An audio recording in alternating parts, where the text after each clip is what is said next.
À l'issue de ces 3 jours, nous avons eu à faire des recommandations, et surtout relatives au cadre normatif en vigueur, qui est un peu désuète et qui a besoin vraiment d'être relu pour prendre en compte les dimensions sécuritaires dans la lutte contre la fraude et surtout prendre en compte aussi le commerce électronique et qui échappe à la fiscalité et que ça peut générer beaucoup de ressources pour le pays. Aujourd'hui, on assiste à des ventes en ligne et à des ventes de toutes sortes,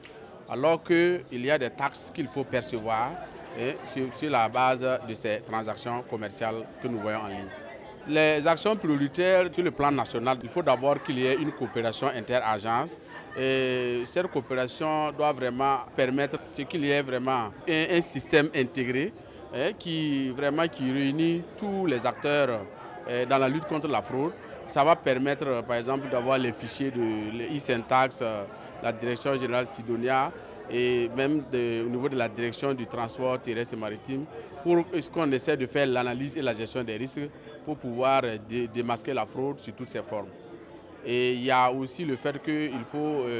vraiment travailler, avoir une coopération aussi au niveau international parce que la fraude a une dimension transnationale et qu'on a besoin vraiment de cette coopération, de synergie, surtout entre les pays de l'AES et entre aussi les pays frontaliers pour permettre à ceux les pays qui partagent la même frontière avec nous pour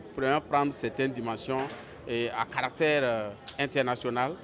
qui ne peut pas être résolu au plan national parce que la fraude n'a pas de frontières. Durant ces 72 heures,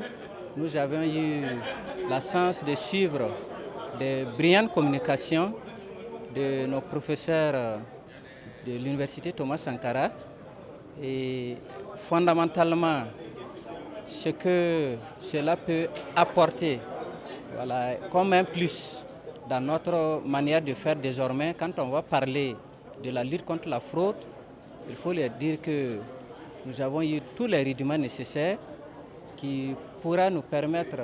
en tant qu'étudiants à l'université Thomas Sankara, d'être désormais le porte-voix